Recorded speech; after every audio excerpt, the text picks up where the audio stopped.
ተከፍሎት ኢማጂን they have no idea እኔ እንደው ጸሎት ስፍራዬ ላይ ምን ብዬ ከጌታዬ ከመላኬ ጋር ልነጋገር ኦኬ በቻልኩት አቅም ስለነዚህ ወንድሞቼ ምን ብዬ ልጸልይ they have no idea ግን በቃ ቪዲዮ ሰርተው ገንዘብ ተቀብሎ ከጠላቶቻችን ጋር አብሮ ሲሳለቅ ምናምን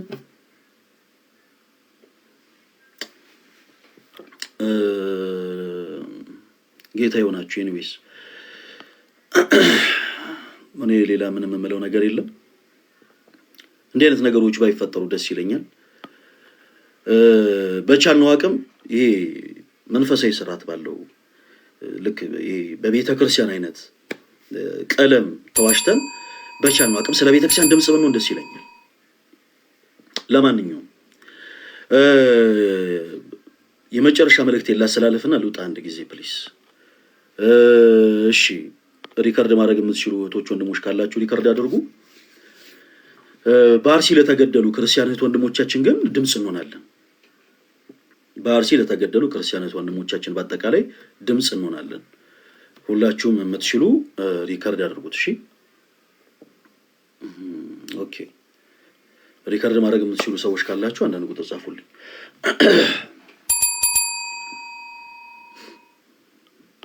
አንዳንድ ቁጥር ጻፉልኝ በቃ ኦኬ ካላችሁ በጣም አሪፍ እሺ በመላው ዓለም ያላችሁ ክርስቲያን እህት ወንድሞቻችን በአርሲ ለተገደሉ ክርስቲያን እህት ወንድሞቻችን በቻላችሁት አቅም ድምጽ እንድትሆኑ በልዑል እግዚአብሔር ስም ወንድሜ ጥሬን አስተላልፋለሁ የዚህ ቅዱስ ቤተክርስቲያን ልጆች ሆናችሁ ክርስቲያን እህት ወንድሞቻችን ብቻ ሳይሆን ሰብአዊነት የሚሰማችሁ የእስልምና እምነት ተከታይ ወንድሞቻችን ሰብአዊነት የሚሰማችሁ የካቶሊክ እምነት ተከታይ ወንድሞቻችን ሰብአዊነት የሚሰማችሁ የፕሮቴስታንት የጆባ ዊትነስ የአድቬንቲስት እምነት ተከታይ ሆናችሁ እህት ወንድሞቻችን በአጠቃላይ እንዲህ ከእንደዚህ አይነቱ በጣም ስህተትና ከባድ ወንጀል ከሆነ ድርጊት ሁሉም ሰው እንዲቃወም ሁሉም ሰው ለተገደሉ ነፍሳት በአጠቃላይ ድምጽ እንዲሆን በአንድነት ከኛ ጋር እንድትጮሁ በልዑል እግዚአብሔር ስም ጠይቃለሁ በመላው ዓለም ያላችሁ ክርስቲያኖች ወንድሞቻችን በአርሲ ላይ በተለይ በቤተ ክርስቲያንና በምዕመናኖቿ ላይ የተደረገው ድርጊት እጅግ በጣም ከባድ ሁሉም ሰብአዊነት የሚሰማው ሰው በአጠቃላይ የሚቃወመው ትልቅ ወንጀልና ድርጊት ነው በቻላችሁት አቅም ስፔሻሊ በውጭ ዓለም የምትኖሩ ክርስቲያኖች ወንድሞቻችን በተለያዩ አይነት ቋንቋዎች ስለነዚህ ነፍሳት ድምጽ እንድትሆኑ በልዑል እግዚአብሔር ስም እንጠይቃለን ሰማዕትነት የተቀበሉት ወንድሙ እህቶቻችን አዛውንት ሳይባሉ ወጣቶች ሳይባሉ ህፃናት ሳይባሉ እድሜያቸው እንኳን ሳይታይ እንዲሁ በጅምላ ነው የተጨፈጨፉት ስለዚህ ሰብአዊነት የሚሰማችሁ አብራችሁ ከጎናችንም ያላችሁ የተለያዩ ቤተ እምነት አማኝ ሆናችሁ ወንድሞቻችን በዚህ ከባድ ጊዜ ከኛ ከክርስቲያን እህት ወንድሞቻችሁ ጋር አብራችሁ ከጎን እንድትቆሙ በልዑል እግዚአብሔር ስም ጥሬን አስተላልፋለሁ ይሄ የፈለገ አትናቴዎስ ድምጽ ብቻ አይደለም ይሄ የፈለገ አትናቴዎስ አቋም አይደለም ይሄ የፈለገ አትናቴዎስ መልእክት አይደለም ይሄ ፈለገ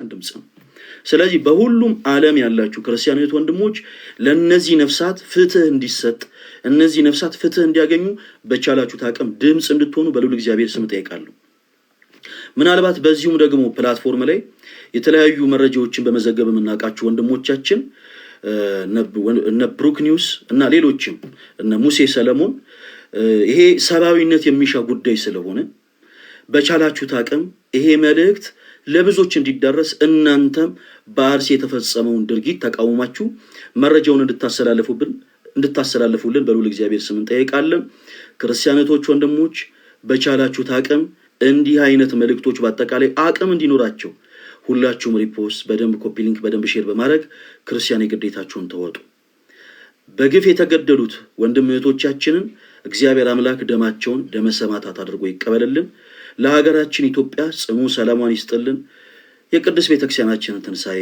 እግዚአብሔር አምላክ ይመልስልን ሁላችሁም በያላችሁበት በቻላችሁት አቅም ስለነዚህ እህት ወንድሞቻችን በአጠቃላይ ድምጽ እንድትሆኑ በልዑል እግዚአብሔር ስም ጠይቃለሁ እጅግ በጣም አድርገን ድምጽ ስለምትሆኑ እህት ወንድሞች በአጠቃላይ እናመሰግናለን ነገር ግን ምናልባት ይሄ ቪዲዮ ከተፖሰተ ሁላችሁም ብሩክ ኒውስንና ሙሴ ሰለሞንን እንዲሁም ደግሞ በተለያየ አይነት አማራጭ መረጃዎችን የሚያቀርቡ በዚሁ ቲክታክ ፕላትፎርም ላይ ያሉ እህት ወንድሞቻችን በአጠቃላይ ሜንሽን እያደረጋችኋቸው እንዲመለከቱ አድርጉ። እግዚአብሔር አምላክ ከሁላችን ጋር ይሁን። እናመሰግናለን። የኔ ተወዳጆች አሁንም በቻላችሁት አቅም ባሏችሁ ጊዜዎች በአጠቃላይ አይ ቲንክ ልክ እንደዚህ የቤተ ክርስቲያንን ድምፅ አድርገው ያሉ ሰዎች የከፈቷቸው ላይቭ ስትሪሞች አሉ። እነዛ ላይቭ ስትሪሞች ላይ ሁላችሁም እየገባችሁ ክርስቲያን የግዴታችሁን ተወጡ። መልእክቶቻቸውን በደንብ ኮፒ ሊንክ አድርጉላቸው፣ በደንብ ሼር አድርጉላቸው። ላይቫቸውም እንዳይቆራረጥ ገብታችሁ በደንብ ታብታብ አድርጉላቸው። በቻላችሁት አቅም በቃ ስራችሁ ይሄ ይሁን ክርስቲያኖች ወንድሞች። ከዛ ውጪ ምናልባት በስህተት ለተደረጉ ነገሮች በአጠቃላይ እንደው ስናገር መከፋቴን ሳስረዳና ሳብራራ ያስቀየምኳችሁ ሰዎች ካላችሁ በሉል እግዚአብሔር ስም ከወዲሁ ይቅር በሉኝ፣ ይቅርታ አድርጉልኝ። እሺ የኔ ተወዳጆች እንዲሁ ስናገር በንግግር ደረጃ እንኳን እንደው አላደል የተከፋ ሰው ሲጀምር ንግግሩ አያምርለትም እና ንግግሮችን ስናገር ያስከፋችሁ ካላችሁ ያስቀየምኳችሁ ካላችሁ በሉል እግዚአብሔር ስም በጣም ይቅርታ አድርጉልኝ። በተቻለ አቅም ግን በቃ ለጊዜው ሁሉን ነገር እንርሳውና ስለ ቤተ ክርስቲያናችን ድምጽ እንሁን። እባካችሁን የምታስታውሱ ከሆነ ወንድማችን ድምጽ እንሁን። እባካችሁን የምታስታውሱ ከሆነ ወንድማችን አቤል አቡነ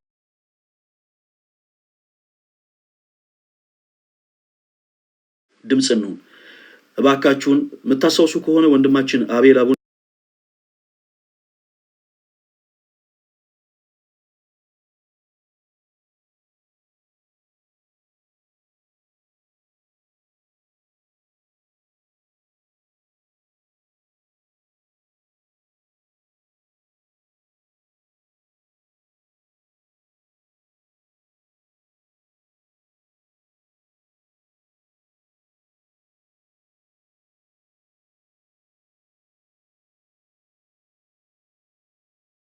ነበር ይመስለኛል።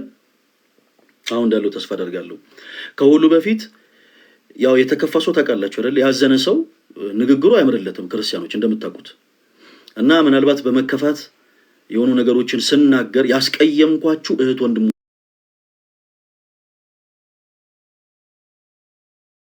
ካላችሁ ግን በሉል እግዚአብሔር ስም ይቅር በሉ። ያው እንደው ለዘበት አይደለም፣ ለቀልድ አይደለም፣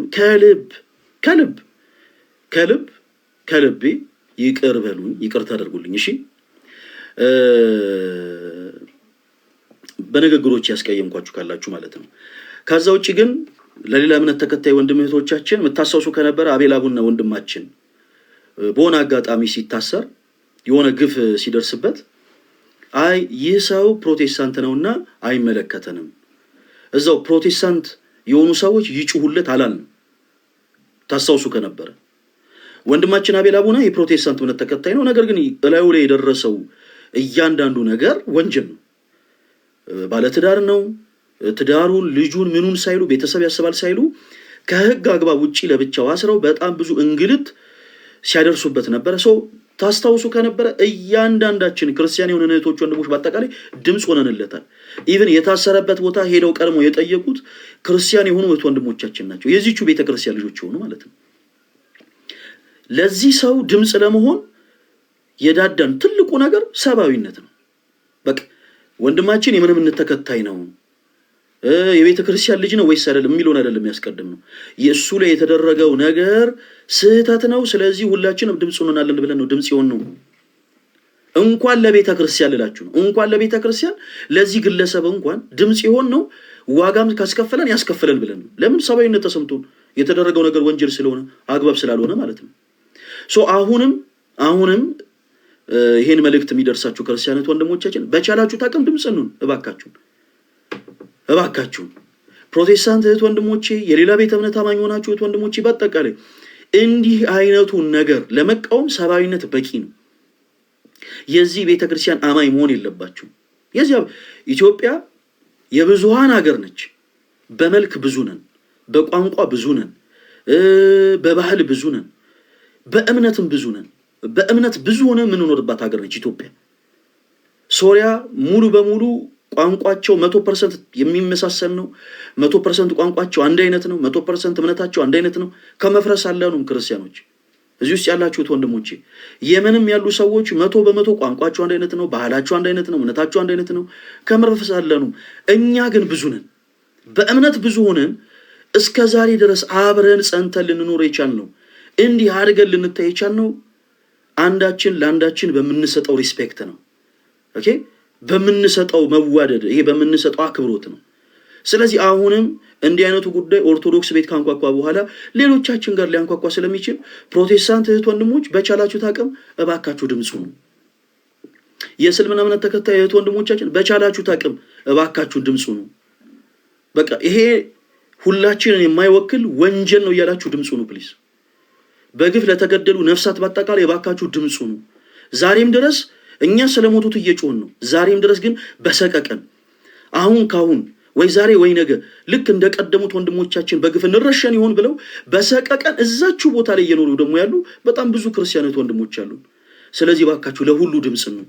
በቻላችሁት አቅም ይሄ መልእክት ለብዙዎች እንዲዳረስ እናንተ ትልቁ ግዴታችሁን ተወጡ። እግዚአብሔር አምላክ ሀገራችን ኢትዮጵያን አብዝቶ ይባርክልን። የሞቱትን እህት ወንድሞቻችን ደማቸውን ደመ ሰማዕታት አድርጎ ይቀበልልን። ለቤተ ክርስቲያናችን በእውነት ተንሴን ይመልስልን። አጽራረ ቤተ ክርስቲያንን ያስተክስልን። እግዚአብሔር አምላክ ከሁላችን ጋር ይሁን። ክርስቲያኖች ወንድሞች፣ በሌሎችም ደግሞ አማራጮች ለነዚሁ ነፍሳት ድምጽ የሆኑ በልዑል እግዚአብሔር ስም ጥሬን አስተላልፋለሁ። እግዚአብሔር አምላክ እሺ፣ በእርሱ የሚያምን አይደል? ያ ሰው አመነ፣ ሁሉም አምኗል። ስለዚህ የዘላለም ሕይወት ቀጥታ አግኝተዋል። ሁሉም አመነ ይድናል። አዎ በክርስቶስ በኩል ምናምን አልከን እኮ። ግን እነዚህ ሰዎች በእርሱ የሚያምን ሁሉ የዘላለም ሕይወት እንዲኖረው እንጂ እንዳይጠፋ እግዚአብሔር አንድያ ልጁን ሰጥቷል። ስለዚህ እነዚህ ሰዎች እኮ ክርስቶስ እንደሞተላቸው ካመኑ እንዴት አይደኑም ነው ያልከኝ እኮ። አዎ ይድናል ማስረጃ አልከኝ። ዮሐንስ 3:16 ከፈለክ ሌላም እጨምርልሃለሁ ማስረሻ። ሰላም አይደል? ሁሉም ነገር አቤት ሰላም ነው። ቤት ሁሉ ሰላም ነው። ዘመድ፣ እናት፣ አባት፣ አክስት፣ አጎት ምናምን ሰላም ናቸው። የቤት ኪራይ አልደረሰም አይደል? መስከን አረ ለምን ይደርሳል? አረ ለምን ይደርሳል? ምን ቦታው? እሺ ማስረሻ፣ አሁን ያልጠየቅኩ ነገር ላይ ፎከስ እንዳታረግ እሺ። ሰዎች በማመን እንዴት አይድኑም አትበለኝ። በክርስቶስ ያመነ ሰው አይድንም ወይ ይድናል ወይ ብዬ ጥያቄ አላቀረብኩልም። እኔ በክርስቶስ ኢየሱስ ማመን ሰው ነኝ። እኛ ክርስቲያኖች ነን። ክርስቲያን የሆነ ሰው እንዲህ አይነት ኢሹ በነገራችን ላይ እንደ ጥያቄ አድርጎ ራሱ አያቀርብም። ኦኬ፣ የጠየቁት ምን እናደርጋለን? እኔ መጽሐፍ ቅዱስ ማስረጃ እወጣለሁ። እንዴት ማስረጃ እንደሚሰጥ ላሳይ ለሌላው ጊዜ። እኔ የጠየቁት ጥያቄ ምንድን ነው? ሰዎች በማመናቸው ብቻ የዘላለም ሕይወት ያገኛሉ የሚል የመጽሐፍ ቅዱስ ማስረጃ ስጠኝ ነው። አያገኙም ነው። እኛ እንዲህ ብለን ነው የምናምነው። አንተ ደግሞ ኦፍኮርስ ያገኛሉ ብለህ ነግረህናል። እሺ እስኪ አንድ የመጽሐፍ ቅዱስ ማስረጃ እናውጣ። የዮሐንስ ወንጌል ምዕራፍ 15ን አንድ ጊዜ አውጣለን ወንድማችን ማስረሻ።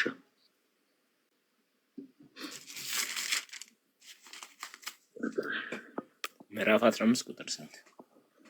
ቁጥር 1 ጀምሮ እስከ 2 ያለውን አንብብልኝ እስኪ ምን ይላል?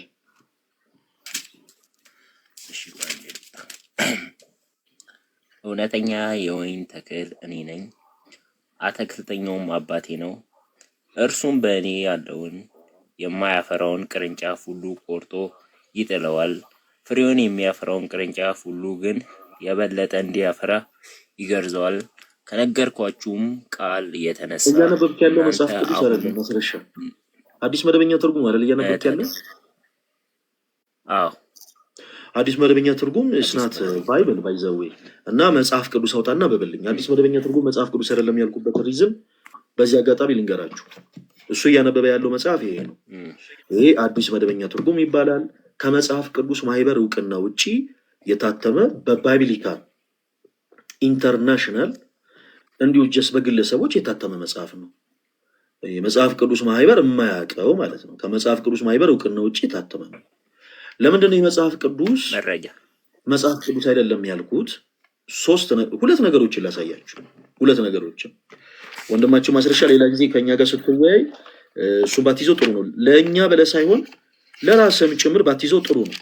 ለምን በውስጡ በጣም ሰፊ የሆኑ በክህደት የተሞሉ ሀሳቦች ስላሉት ማለት ነው። እሺ ካሜራ ሰላዞር እንደዚሁ ላምበላችሁ ጋይስ፣ እንደዚሁ ላምበላችሁ። አንደኛ ቆሮንቶስ ምዕራፍ 15 ለምሳሌ ማስረሻ በአብ በወልድ በመንፈስ ቅዱስ ታምናለህ አይደል? አምናለሁ። ይቅርታ ከርሳችን ለመውጣት አይደለም እምነትን ለማወቅ ያክል ነው። በአብ በወልድ በመንፈስ ቅዱስ ታምናለህ አይደል? በስላሴ አካላት መካከል መበላለጥ አለ ብለህ ታምናለህ? የለም፣ አንድ አምላክ ናቸው። እሺ አንድ ሰው ካንተ እምነት ውጭ የሆነ ሰው መጥቶ በስላሴ አካላት መካከል አብን ለይቶ ለምሳሌ አብ የበላይ አስተዳዳሪ ነው ቢል ክህደት ነው ወይስ አይደለም?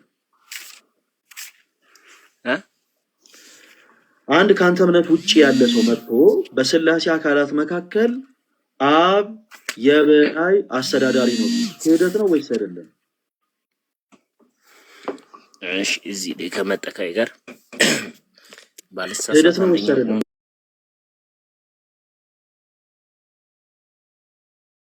አንድ ሰው አብ በስላሴ አካላት መካከል የበላይ አስተዳዳሪ ነው ካለ ክህደት ነው ወይስ አይደለም? አቋምህን በመጀመሪያ አንድ ሰው አብ የበላይ ነው ቢለው ክህደት ነው አይደለም ያልከኝ? አዎ ከሶስቱ አካላት መካከል ስለዚህ ከሶስቱ እነዛን አበላልጧል ነው ማለት በስላሴ መካከል ወንድማችን አዳምጠኝ እንጂ ማስረሻ እባክህን በስላሴ አካላት መካከል መበላለጥ አለ ወይ ስልህ የለም ብለኛል። አንተ ይሄ ያንተ እምነት ነው። በዚህ ጉዳይ እኔም ስለማመን አንተን አልቃወምህም። በስላሴ አካላት መካከል መበላለጥ የለም። አንድ ከኔና አንተ እምነት ውጪ ግን ያለ ሰው መጥቶ በስላሴ አካላት መካከል አብ የበላይ አስተዳዳሪ ነው ቢል ክህደት ነው ወይስ አይደለም? እስቲ አንዴ አልገባኝም። እኔ ራሱ እዚህ ጋር ባሰ ጥያቄ ፈጠርክብኝ አንተ ራሱ። በስላሴ አካላት መካከል በስላሴ መካከል መበላለጥ የለም ብለኛል አይደል? ማስረሻ የለም። አዎ መበላለጥ አለ ካለ አንድ ሰው ክህደት ነው ወይስ አይደለም? ክህደት ነው። ቴንክ ዩ። እሺ በደም ካሜራ ዙሪያ ላሳያችሁ።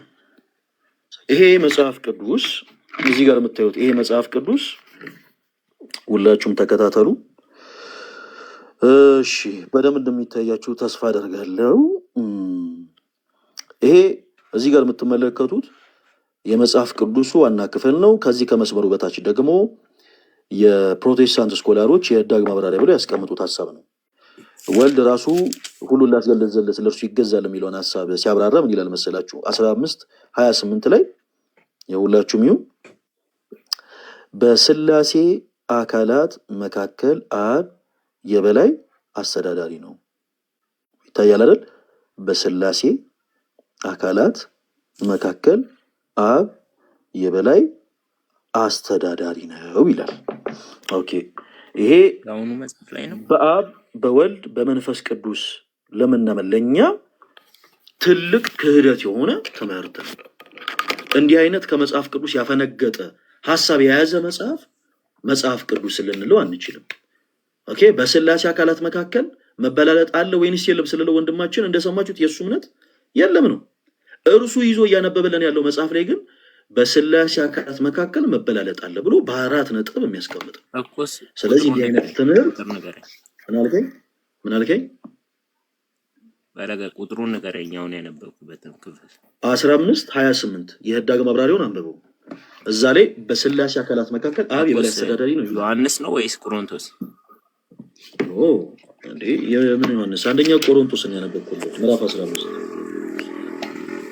እንደገና ካሜራው ዙሪያ ላሳይ ምዕራፍ 15 ላሳይ ከእንደገና ራስ ያወጣል።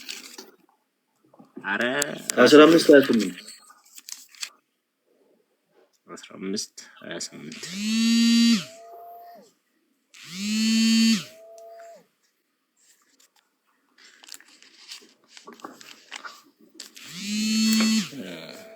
እሺ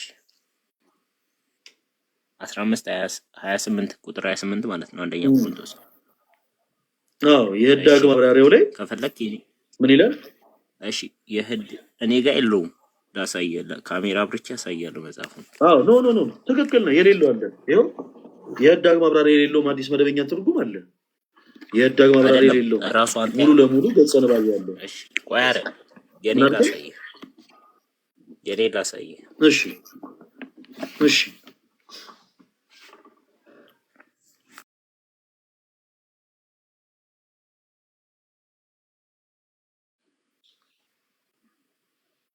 ማስረሻ ችግር የለውም። ትክክል ናንተ ያልከው የህዳግ ማብራሪያ የሌለው አለ።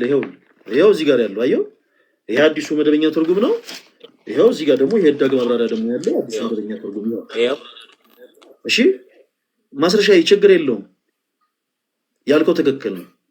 ይኸው የህዳግ ማብራሪያ ያለው ይኸው ችግር የለውም። ምንም አይ ካሜራ አይታይም። ለጊዜው ግን ካሜራ ባይታይም ትክክል ነው። እሺ ይሄ ደግሞ የህዳግ ማብራሪያ የሌለው አዲስ መደበኛ ትርጉም ነው። ይሄም የህዳግ ማብራሪያ የሌለው ነው። ይሄ የህዳግ ማብራሪያ ያለው ነው። ሁለቱም they are not bibles ከመጽሐፍ ቅዱስ ማህበር እውቅና ውጭ የታተሙ በጣም ሰፊ የቃላት ለውጥ ያላቸው መጽሐፍቶች ናቸው። ስለዚህ አሁን ለጊዜው እሱን እንዳታነብልኝ። መጽሐፍ ቅዱስ ግን ካለ መጽሐፍ ቅዱስን ትገልጥና ማስረሻ ወዳክ ጊዜ ነው ያዳምጥ። መጽሐፍ ቅዱስ ካለ መጽሐፍ ቅዱስ ትገልጥና ዮሐንስ ወንጌል ምዕራፍ 15ን አንድ ጊዜ አውጣልኝና አንብበልኝ። እሺ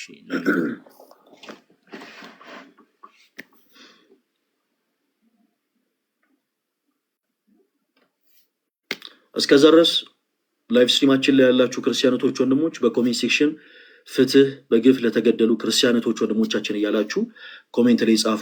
እንዲህ ባለችን አጋጣሚ ለክርስቲያኖች ወንድሞቻችን ድምጽ እንሁን። እሺ ሁላችንም ባለችን አጋጣሚ ላይቭ ስትሪማችን የሚከታተሉ ሰዎች ይሄን እንዲያዩ ሁላችሁም በደንብ ኮፒ ሊንክ በደንብ ሼር እያደረጋችሁ መልእክቱ እንዲደርስ አድርጉ።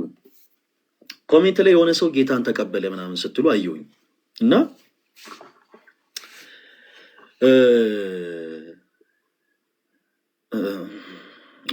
እንዲህ አይነት ሰዎችን ፕሊስ ብዙ እውቅና ባሰጧቸው ጥሩ ነው። አንድ ሲቀጥል ደግሞ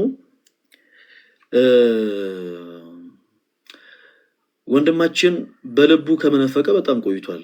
ጌታው ለእውነተኛው ቤቱ ይመልሰው። በልቡ ከካደ በጣም ቆይቷል እና አንዳንድ ጊዜ ሰው በልቡ በጣም ቆይቶ ይክድና እኛ የምናየው በአካልኛ ጠገም መኖሩን ነው እና በዛ ብዙ አትገረሙ ለማለት ነው። እሺ ማስረሻ ዮሐንስ ወንጌል ምዕራፍ 15 አወጣ። አረ ቆይ አረ አሁን ያልከው እኔ ነው ወይስ ማስረሻ ምን ሆነ ነው? በፈጣሪ እሺ ምንድን ነው እንደዚህ አይነት ነገር? እሺ ላምበብ። እሺ ዮሐንስ ወንጌል ምዕራፍ 15 ምን ይላል? አንብብልኝ። እውነተኛ የወይን ግንድ እኔ ነኝ፣ ገበሬውም አባቴ ነው። ፍሬውን የማያፈራውን በእኔ ያለውን ቅርንጫፍ ሁሉ ያስወግደዋል፣ ፍሬውን የሚያፈራውን ሁሉ አብዝቶ እንዲያፈራ ያጠራዋል። እናንተ ስለነገራችሁን ማስረሻዬ አመሰግናለሁ። እሺ ቁጥር 6 ደግሞ አንድ ጊዜ አንብብልኝ እስቲ እዛው ላይ ቁጥር 6 ምን ይላል? ቁጥር 6 በእኔ የማይኖር ቢሆን እንደ ቅርንጫፍ ወደ ውጪ ይጣላል፣ ይደርቅማል። እርሱንም ሰብስበው ወደ እሳት ይጥሏቸዋል፣ ያቃጥሉችሁማል። በጣም ጥሩ። ቁጥር 6 ላይ ጌታችን ኢየሱስ ክርስቶስ በእኔ የማይኖር ቢሆን እንደ ቅርንጫፍ ወደ ውጭ ይጣላል፣ ይደርቅማል፣ እነሱን ሰብስበው ወደ እሳት ይጥሏቸዋል፣ ያቃጥሉማቸዋል ይላል። ጌታችን ኢየሱስ ክርስቶስ በእኔ የማይኖር ሲል ምን ማለቱ ነው? ማስረሻ በእኔ ምን ያላለ ማለት ነው? ወደ እሳት ይጣላል የተባለው ያላመነ። በጣም ትክክል። በክርስቶስ ያላመነ ሰው በእኔ የማይኖር ሲል ጌታ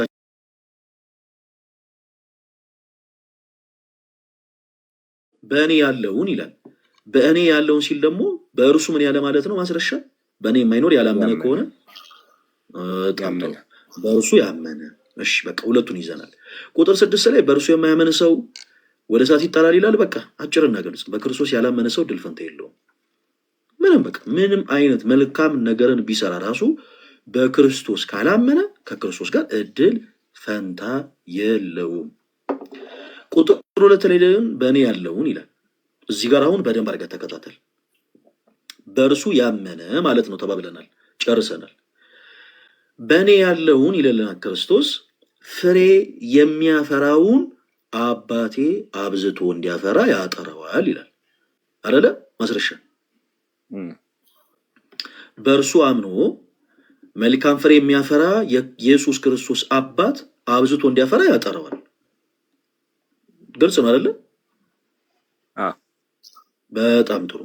እዚሁ ክፍል ላይ ደግሞ በእኔ ያለውን ይላል ክርስቶስ በእርሱ አምኖ በእርሱ አምኖ መልካም ፍሬ የማያፈራው ያስወግደዋል ይላል። በክርስቶስ ኢየሱስ አምኖ መልካም ፍሬ የማያፈራው ምን ይለዋል? ማስረሻ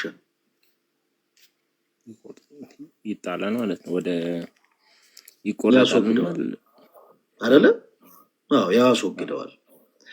እሺ በክርስቶስ አንድ ሰው አምኖ መልካም ፍሬ የማያፈራ ከሆነ ይወገዳል ወይስ አይወገድም? ማስረሻዬ በክርስቶስ አምኖ መልካም ፍሬ የማያፈራ ከሆነ ይወገዳል ወይስ አይወገድም?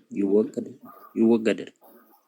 ጎበዝ የኔ አባት። አዎ ይወገዳል። አሁን ቅድም ስናነሳ የነበረው ሐሳብ ይሄንን ነው። ሰዎች በክርስቶስ አምነው መልካም ፍሬ የማያፈሩ ከሆነ ይወገዳሉ። ማመናቸው ብቻ በቂ ነው። በቃ ምንም ይስሩ ምን የዘላለም ሕይወት ያገኛሉ የሚል ትምህርት ፍጹም አጋንንታዊ ነው። ይሄ ስህተት የሆነ ትምህርት እኮ ቆይ አንድ ጊዜ አንድ እንጨርስ። ማስረሻ አንድ ጊዜ ተወዳጅ ወንድማችን እንጨርስ የኔ አባት። እሺ አሁንም ብቻን እንዴት ይሄ የመጽሐፍ ቅዱስ ክፍል እንደሚያፈር ስላሳየ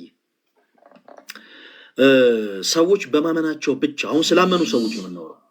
ጌታችን ኢየሱስ ክርስቶስ በእኔ አምነው ይኸው በእኔ ያለውን ይላል። በእርሱ አምነው መልካም ፍሬ የሚያፈራል፣ መልካም ፍሬ የማያፈራል። መልካም ፍሬ የማያፈራው ይወገዳል። ምንም አይነት አስተያየት ይወገዳል። በቃ አጭርና ግልጽ። መልካም ፍሬ የሚያፈራው ደግሞ የክርስቶስ ኢየሱስ አባት አብዝቶ እንዲያፈራ ያጠረዋል። እሺ ማስረሻዬ አንድ ሰው በክርስቶስ ኢየሱስ አምኖ መልካም ፍሬ ማያፈራ ከሆነ ማመኑ ብቻውን ከመወገድ ያድነዋል? ማስረሻ እስቲ መልስልኝ። አሁን ይሄ ሰዎች በማመናቸው ብቻ የሚለውን የመጨረሻ ፍርስራሹን የሚወጣ ሐሳብ ነው። ይሄን በደንብ አድርገህ አዳምጥና መልስልኝ። መጽሐፉን በደንብ አድርገህ ይኸው ዮሐንስ ወንጌል ምዕራፍ 15 ቁጥር 2 በደንብ አድርገህ ይኸው አንድ ሰው በክርስቶስ ኢየሱስ አምኖ መልካም ፍሬ ማያፈራ ከሆነ ማመኑ ብቻውን ከመወገድ ያድነዋል ወይ? ማስረሻ እሺ አሁን ላብራራለሁ። ከዚህ በኋላ ያለው ላብራራለሁ። አንድ ሰው በክርስቶስ አመነ። ከዛ በኋላ ያ ሰው አለ አይደል በክርስቶስ አምኛለሁ ብሎ እንደፈለገ አጭር ነው። መጀመሪያ ለመለስ የመጣው ኮን ፈለገ። አዎ ማስረሻ እንደሱ አይነት አይደለም፣ እንደሱ አይነት ነገር አይደለም የፈለኩት። ቆይ ያልከው እኮ እንደዛው ነው። ቆይ መልካም ፍሬ ያፈራል አያፈራም አይደል? ማስረሻ እኔ እንደዛም አላልኩም። ጥያቄን በደንብ ደግማ ፈለገ። አሁን ማስረሻ ለመለስ ቆይ እኮስ የኔን ሐሳብ አስጨረሰኝና ያንተን እኮ ቁጭ ብያ እንደሱ ስላልክ እኮ አይደለም እናዳምጥ። ምን ሆነ ነው ተወዳጅ ወንድማችን? አጭር መልስ ነው የምትሰጠው።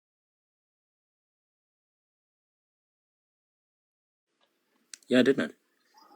በቃ አሁን እንዲህ አይነት ሹሩባ ውስጥ ምናምን አገባማዬ በቀጥታ ነው የምመልሰው። ኢየሱስ ያድናል ወይስ አያድንም ስል በቃ ያድናል ብለን የመለስከው በጣም ጥሩ። አንድ ሰው በክርስቶስ አምኖ መልካም ፍሬ ማያፈራ ከሆነ ማመኑ ብቻውን ከመወገድ ያድነዋል ወይስ ያድነው? አጭር መልስ እኮስ መልካም ስራ ያልካቸው ነገሮች ምን አይነት ስራዎች ናቸው? ለምሳሌ መልካም ስራ ያልኳቸው ነገሮች ምንድናቸው ብዬ አይደለም የጠየቅኩ። ማስረሻ አይደለም ዮሐንስ ወንጌል ምዕራፍ 15 መሰረት አድርግና ጌታችን ኢየሱስ ክርስቶስ የተናገረውን መሰረት አድርገ አንድ ሰው በክርስቶስ አምኖ መልካም ፍሬ ማያፈራ ከሆነ ማመኑ ብቻውን ከመወገድ ያድነዋል ወይስ ያድነው? ቶሎ በል። አሁን እኮ ሰማኝ። አሁን አንተ ስታስረዳ የራስህን ሐሳብ ስታስረዳ አይደለም ወይ ፈለገ እዚህ ጋር ምክንያቱም አንተ የራስህን ስታስረዳ አመቻችተህ እኮ ነው ያስረዳው። እኔም የራሴን ሐሳብ ላስረዳ